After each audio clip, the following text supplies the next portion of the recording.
વિગતવાર સમાચાર પર નજર કરીએ તો રાજકોટ જિલ્લાના ઉપલેટાના ભાયાવદરમાં પરસોત્તમ રૂપાલા કેન્દ્રીય મંત્રી તથા રમેશભાઈ ધડુકની લોકસભા પોરબંદર માટેની જાહેર સભા યોજાઈ હતી। પોરબંદર લોકસભા સીટ પર જામતો ચૂંટણી પ્રચાર ભાજપના સ્ટાર પ્રચારક પરસોત્તમ રૂપાલાએ જાહેર સભા સંબોધી હતી। રૂપાલા પોતાની દેશતળ પરિભાષામાં ભાષણ કર્યું હતું। રૂપાલાને સાંભળવા માટે વિશાળ સંખ્યામાં લોકો હાજર રહ્યા હતા। રૂપાલાએ કોંગ્રેસ પર નિશાન સાધ્યું હતું અને ખેડૂતોના પ્રશ્નોને બદલે કાશ્મીરના પ્રશ્નોને મહત્વ આપ્યું હતું। તેમજ કોંગ્રેસે તેના ચૂંટણી ઢંઢેરા સપાનો કાયદો ઢીલો કરવાના દેશ માટે ખતરો, કોંગ્રેસ આતંકવાદીઓ માટેના કાયદામાં ઢીલ આપશે વગેરે મુદ્દે કોંગ્રેસને આડે હાથ લીધી હતી। રાજકોટ જિલ્લાના ઉપલેટાના ભાયાવદર ખાતે પરસોત્તમ રૂપાલાની ઉપસ્થિતિમાં જાહેર સભા યોજાઈ હતી। રૂપાલાની ઉપસ્થિતિમાં ઉપલેટા કોંગ્રેસના તાલુકા પંચાયતના 4 સદસ્યોએ ભાજપનો ખેસ ધારણ કરી ભાજપમાં જોડાયા હતા। આ તકે પરસોત્તમ રૂપાલા, રમેશભાઈ ધડકુ, જયંતિભાઈ ઢોલ, ડીકે સખિયા પ્રવીણ, ભાયાવદરના ગ્રામજનો, ભાજપના આગેવાનો અને કાર્યકરો બહોળી સંખ્યામાં ઉપસ્થિત રહ્યા હતા। સૌરાષ્ટ્રમાં ઘણા દિવસથી પ્રચાર કરી રહ્યો છું। પોરબંદર લોકસભામાં મેં આજે સવારે કેશોદથી પ્રચાર શરૂ કર્યો હતો અને આજે અહીંયા ભાયાવદર મુકામે પણ સભા માટે મારે ઉપસ્થિત રહેવાનું થયું। અમારા ઉમેદવાર, અમારા આગેવાનો હરિભાઈ, પ્રવીણભાઈ, જયંતિભાઈ, રાજાભાઈ, અમારા રાજસિંહભાઈ ઉંમર, ઘણા બધા આગેવાનો સાથે અમે પ્રવાસમાં નીકળ્યા છીએ। ગામો ગામ જે પ્રકારે લોકોને મળવાનું થાય છે, યુવાનો ખાસ કરીને, મહિલાઓ, વૃદ્ધો, એક ઉત્સાહનો માહોલ મને જોવા મળે છે। એટલે પ્રાથમિક રીતે મને એવું લાગે છે કે રમેશભાઈ પોરબંદરની સીટમાં અગાઉ ક્યારેય કોઈ નહીં જીત્યા હોય એટલી લીડથી જીતી જશે। પરસોત્તમભાઈ, આજે રાજકોટમાં એક ઘટના બની, ખેડૂતો ઉપર લાઠીચાર્જ કરવામાં આવ્યો, શું કહેશો આપણે? પાક વીમા મુદ્દે એ લોકોએ રેલી કાઢેલી હતી ને એમની ઉપર જે છે લાઠીચાર્જ કરવામાં એકચ્યુઅલ મારા ધ્યાનમાં આપ જ્યારે કહો છો ત્યારે આ વિગત આવે છે, એને વિગતને ચકાસી લઈશ અને રાજ્ય સરકાર સાથે એની વિગતોની ચર્ચા પણ કરીશ। મારા ધ્યાનમાં ડિટેલ ઘટના છે નહીં એટલે વિશેષ હું એમાં બીજું, આજે મોહનભાઈ કુંડારિયા ઉપર આચારસંહિતા ભંગનો લલિત કગથરાએ આરોપ લગાવેલો છે કે મોહનભાઈ આચારસંહિતાનો ભંગ કરેલો છે।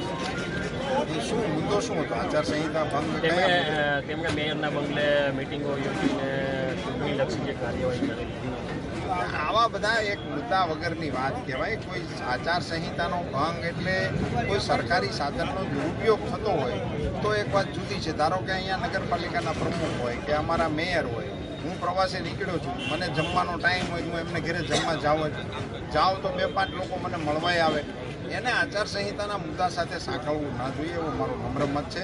સરકારી મશીનરીનો અમે દુરુપયોગ કરતા હોઈએ, અધિકારીઓનો દુરુપયોગ અમે કરતા હોઈએ તો એ આચારસંહિતાના ભંગમાં આવી શકે। બાકી આવી નાની નાની બાબતોમાં હું તો વિપક્ષોને પણ કહું છું ને અમારા પક્ષવાળાને પણ એવી બધી બાબતોને બદલે લોકોની વચ્ચે બે પાર્ટીઓએ પોતાના મુદ્દા રાખવા જોઈએ, લોકોની ઉપર છોડવું જોઈએ। જનતા જનાર્દન કરે હા શું। બીજું પરસોત્તમભાઈ, ધોરાજી અને ઉપલેટાને અછતગ્રસ્ત જાહેર કરવામાં આવેલો છે, આમ છતાં આ વિસ્તારના ખેડૂતો છે પાક વીમાથી વંચિત છે, શું કહેશો? એની ડિટેલ વિગતો મેં રાજ્ય સરકાર પાસે માંગી છે। આ વખતની જે અછત છે એ દુષ્કાળગ્રસ્ત જાહેર કરવા માટેની નહોતી, આ અર્ધ અછત જાહેર થઈ હતી। કેટલાક તાલુકાઓમાં પાણીની વરસાદની જે લિમિટ છે આપણી 250 ml એમાં વધારો કરીને 350 સુધીના વરસાદવાળા વિસ્તારોને પણ અછતગ્રસ્ત જાહેર કર્યા છે। એની પાછળ સરકારનો આશય એવો હતો કે પશુઓને રાહત આપવા માટે, પાણીની વ્યવસ્થાઓ કરવા માટે, મજૂરોને મજૂરી આપવા માટેના આશય સાથે એમણે આ યોજના જાહેર કરેલી હતી। પાક વીમાને લાગે વળગે છે ત્યાં સુધી ક્રોપ કટિંગના આધાર ઉપર જે પ્રકારની કાર્યવાહી થાય છે એ કાર્યવાહીમાં કંઈ ત્રુટીઓ હશે અને અમારી પાસે રજૂઆતો આવશે તો ચોક્કસ અમે એમાં પગલાં લઈશું। પોરબંદર વિસ્તારના ઘણા બધા વિસ્તારો એવા છે, જેતપુર છે, ગોંડલ છે, ધોરાજી છે, આ વિસ્તારના ખેડૂતોને પાક વીમો મંજૂર થઈ ગયો છતાં પણ મળેલો નથી। જયેશભાઈ રાદડિયાએ બેંકને તાળાબંધી પણ કરેલી હતી, આમ છતાં પણ હજુ સુધી આ લોકોને વીમો નથી મળેલો। મને એમ લાગે છે કે જૂનો પ્રશ્ન છે, જૂનો પ્રશ્ન છે, એનો નિર્ણય પણ થઈ ગયો છે, એ કોઓપરેટિવ વાળાને મળી ગયું હતું। નેશનલ આજે ભાજપ પાર્ટી દ્વારા જે સભાનું આયોજન કરવામાં આવેલ હતું, આ સભાની અંદર વક્તા તો ઘણા આવ્યા હતા, તો માત્ર બોલાતા 3 જણા, એક સ્થાનિક અને 2 વક્તાઓ। આ સભાની અંદર આ વિસ્તાર ખેડૂતોનો વિસ્તાર હોય, ગ્રામ્ય વિસ્તાર હોય અને એની અંદર જે રીતનું પ્રવચન કે જે રીતનું ભાષણ કરવાનું હોય, ખેતીનો વિસ્તાર મોટો છે તો ખેતી વિશે, ખેડૂત વિશે બોલવાનું હોય. જે અત્યારે ગુજરાતમાં ખેડૂતોને સળગતો પ્રશ્ન પાક વીમાનો છે, પોષણ ભાવનો છે, આ બાબતે એક પણ નેતા ન બોલી અને એમાંય કેન્દ્રીય મંત્રી શ્રી રૂપાલા સાહેબ સર્જિકલ સ્ટ્રાઇક પાકિસ્તાન એના વિશે કરીને આ વિસ્તારના ખેડૂતોનું ઘોર અપમાન કરેલ છે. એમને ખ્યાલ જ છે, થોડા દિવસ પહેલા બિન રાજકીય ખેડૂત સંમેલન ભાયાવદરની અંદર હતું. હજારોની સંખ્યામાં ખેડૂતો અહીંયા ઉમટી પડ્યા હતા. તો આ વિસ્તારની અંદર ભાજપ મત લેવા આવે, ભાજપના વક્તાઓ કેન્દ્રીય મંત્રીશ્રીઓ આવે અને ખેડૂત વિશે એક શબ્દ ન બોલે તો આ વિસ્તારના ખેડૂતોનું એ અપમાન જ છે.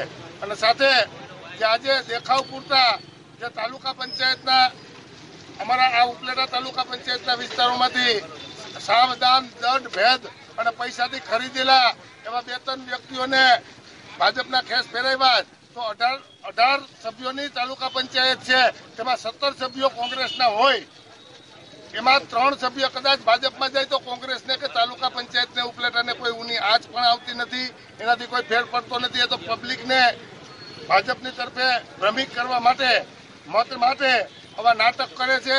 અને આજની આ સંખ્યા પાટીદારોનું મોટું ગામ હોય, એક દિવસ ભાયાવદરની અંદર રાજકોટ જિલ્લામાં મોટામાં મોટું ગામ આ ભાજપનું ગામ કહેવાતું કે જ્યાં 3000 થી 5000 મતની લીડ કાયમી માટે લોકસભા અને ધારાસભામાં ભાજપને મળતી. તો કઈ ધારાસભાની ચૂંટણીમાં 1400 મતની લીડ કોંગ્રેસ પાર્ટીની નીકળી અને આજ વખતે આ લોકસભાની અંદર 2 થી 3000 મતની લીડ ભાયાવદરમાંથી કોંગ્રેસની ને લલિતભાઈ વસોયાની નીકળશે. કાનભાઈ સુવાસ સાથે લાઈવ ગુજરાત ન્યૂઝ ઉપલેટા.